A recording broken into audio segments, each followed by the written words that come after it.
Right, folks, good evening. How you all doing? Hope you're all well.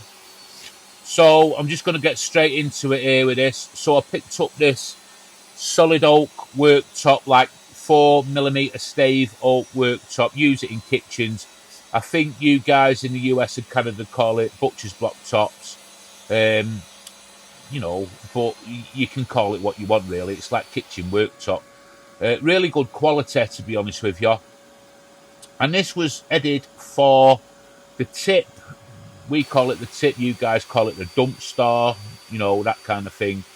And I thought, there's no way, absolutely no way that can happen. At the end of the day, it's solid pieces of wood, and it's good practice for me this to use a bit of hardwood to practice on. So let's see what I do. So obviously, you know what I'm sort of going to make here. I'm going to make some sort of like chopping blocks, cutting surfaces, that kind of thing. Now this is it's about 22mm thickness, so it's not too thick. Some of it you can get sometimes is like a bit lot thicker than this, and it's just can be a bit cumbersome, a bit heavy for chopping blocks and that kind of stuff. So I'm just running it through my table saw. Now I'm cutting some smaller strips off that I'm going to be using for some future projects I've got planned as a bit of a practice, really. So keep your eyes tuned on my videos for that one. But this one, I think these turned out absolutely stunning. My first time I've even made these. So I'm going to go with three sizes. I'm going to go with a 500mm long, a 400mm long, and a 25mm long, which would have took up some of the scrap. So basically, I've got no waste. The only waste I'm going to have is when I start jigsawing in a bit. But, you can't help that. It's woodworking, isn't it, really? So, as you can see, these are really slippy because I've obviously at some point been pre-finished with, I don't know what product I've used on them, but I do get that off. And, why would somebody want to throw this, really? I mean, it's all nice and straight. There's no cupping or bowing or anything in it. It's just good quality. Now, this is the first time I've tried with hardwood. I all like me scrap wood and me pine, but I just couldn't pass this up. So I thought I'd give it a go and see how it is and how they turn out. And it's another learning curve, isn't it? If you can get bits of hardwood, sometimes it does come up. So look on Facebook Marketplace, that kind of stuff.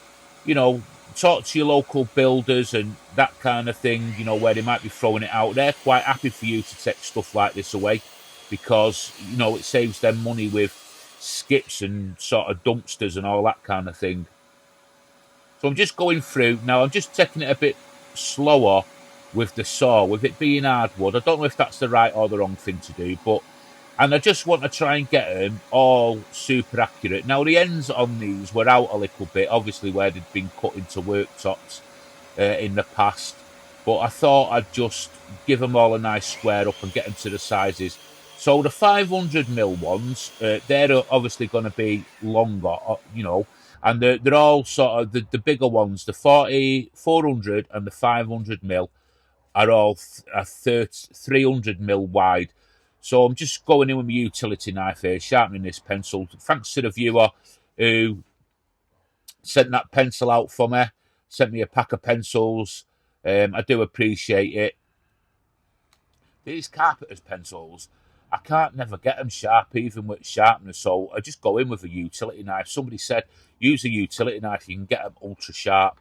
So I'm just squaring up everything here, marking everything out. Now you can, when you get pieces of wood like this, you can make them to your design, to your size. And if you're going to do them for your house, you can sort of like custom make them to your kitchen.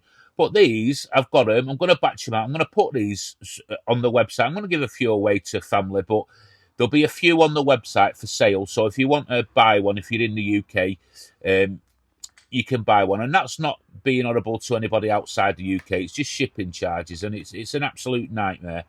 If you're outside the UK and you want one, and you're willing to pay the shipping charges on them, that's fine. I'm more than happy to send something abroad. I hate doing that, but it's just the way it is with shipping. In the UK and here, we get ripped off with everything as it is.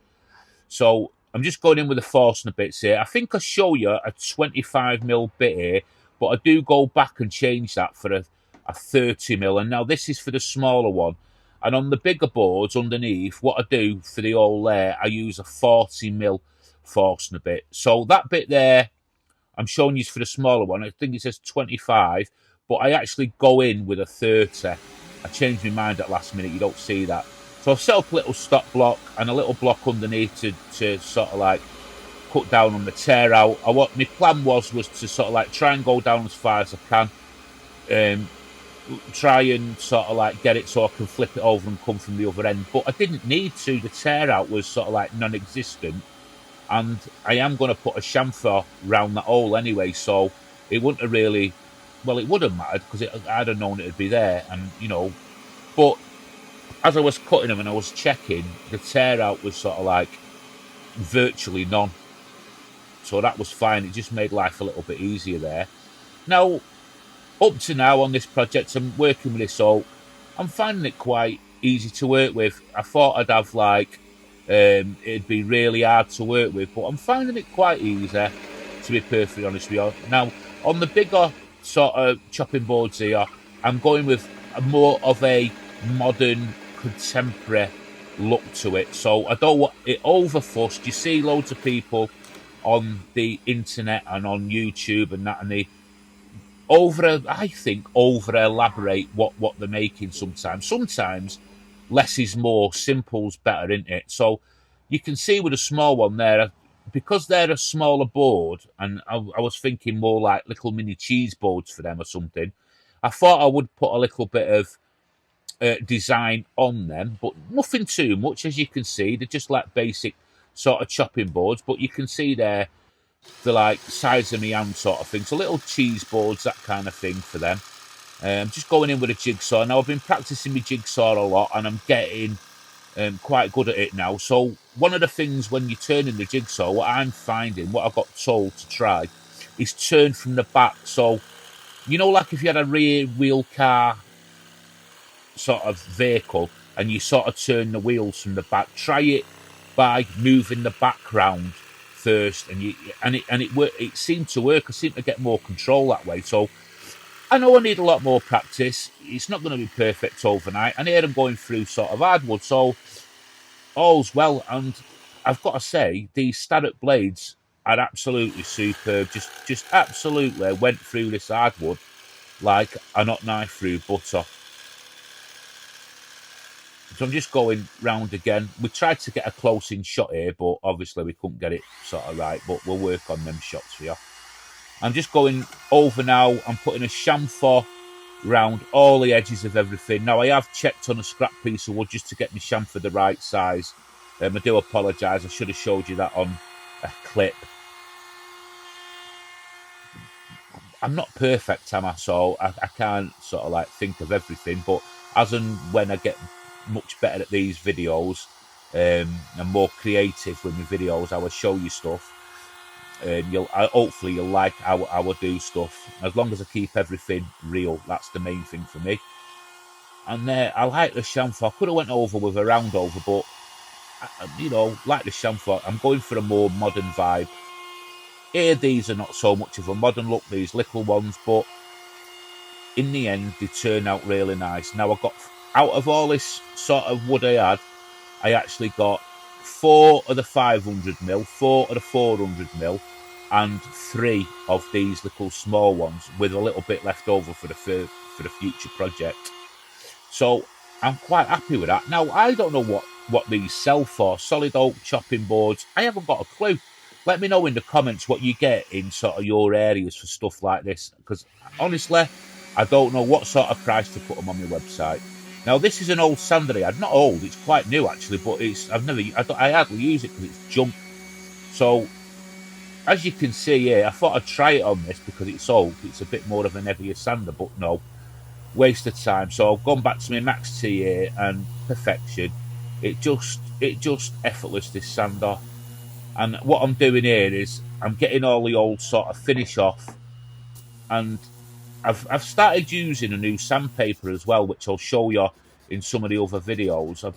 I used some Cubitron, and then I used some of this new sandpaper, and it was really good. So I'm just going over the edges here, Just sort of getting all the sort of, just refining it a bit with an hand sand. I took quite a lot of time doing this. I think I spent about an hour doing the hand sanding just on sort of like 11 bits of wood, and it made a massive difference. I could have left it, but it made a difference. So I've spent a load of time as well cleaning these off, getting rid of every bit of dust I can on these. Now this oil we used to sell, we used to make it up when I was doing my antiques, and we used to put it over antique furniture after we give them a clean, so like showroom ready sort of thing. It's, as you can see, it's skin safe, it's food safe, it's just safe. So just what I'm doing, I'm just going over and I'm gonna sort of like drench it in this. It's got mineral oil in there and another oil, I forget the actual name of it, but it's all sort of like food safe. Now, I've seen people where they dunk these in sort of like baths of oil and mineral oils and that kind of stuff. And then I've seen other people sort of like doing what I'm doing here. And I don't know what's right or wrong, but I'm doing it this way because I don't want to waste too much stuff. I think like, if it's sort of like, I might be wrong here, let me know, but common sense tells me I don't need to dunk it in like a bath of it. I don't know why, because it's only going to go so far in, isn't it, into the grain. So, but if there's any people out there that know better than me, please let me know, because I honestly just genuinely don't know what's the best way, but I'm going with this way. So I'm just doing this, just going over and making sure that gets into all the grain. And I'm going to leave these for a while, just to let that soak in. Just get it so it soaks into them, all the grain and stuff like that. I'm just going over it with a smaller one here. Pay attention to the end grain bits on there as well, because that will take more of it. I quite like these little ones, little nice little cheese boards or something like little serving boards. Put a coffee and a cake on it or something like that, and you can serve it to people that come round. They'll think you're all posh. We're not doing it because we're not posh. They'll come to my house and I come waltzing in with a beanie hat on and full of sawdust. Far from posh. It's not in my DNA. So I'm just, like I say, I just went through all these and just leave them for a bit. And I just do go back over them and take up, excess, because there is excess on there. So here we go, I'm taking the excess off now. I have been over them, took all the excess away and whatever. So this is our own board butter, like beeswax and mineral oil and a few other bits and pieces in there. You can buy this off us on the website. You can help support the channel that way if you want. These are 150ml tins that I actually sell. But just wipe it on, give it a good coverage of that. A little goes a long way again. And just leave it for a while and then let it sort of protect it. The beeswax will sort of harden up a little bit and protect it. And periodically you'll sort of like go over your boards with this, won't you? Gives it a bit of protection, makes it look nice as well. We have got scented versions of these as well, but I would use the original on these because you don't want sort of like scented. I mean, even though it's food safe, there's nothing wrong with it, but it's up to you. But you can go over like your old existing sort of like kitchen worktops. So I'm just going over, buffing everything off now. And they've come out nice. This was all battered old worktops. I can't believe, I'm actually shocked how nice these have come out. And here they are, a bit of contemporary vibe there. Let me know in the comments what you think. This is the first time I've made these, and I need to know what sort of prices I could charge for something like this, because I haven't got a clue. Less is more, little hole in the corner, nice chamfer, looks nice and contemporary, apart from the one at the front, which is nice little serving board. I think they're nice. And there's my oil. Just sort of plug that in while I'm at it. Why not? Hey. But anyway, thanks for watching. Let me know. Get on to making. So if you get some hardwood sort of kitchen worktops, get on Facebook Marketplace. Get some, you can pick it up for sort of like dirt cheap. And you can make stuff like this. I'm going to try and make some. I've got the spare bits. I'm going to try and make some little boxes or something. See how it comes out. But thanks for watching. And on to the next one. Bye for now.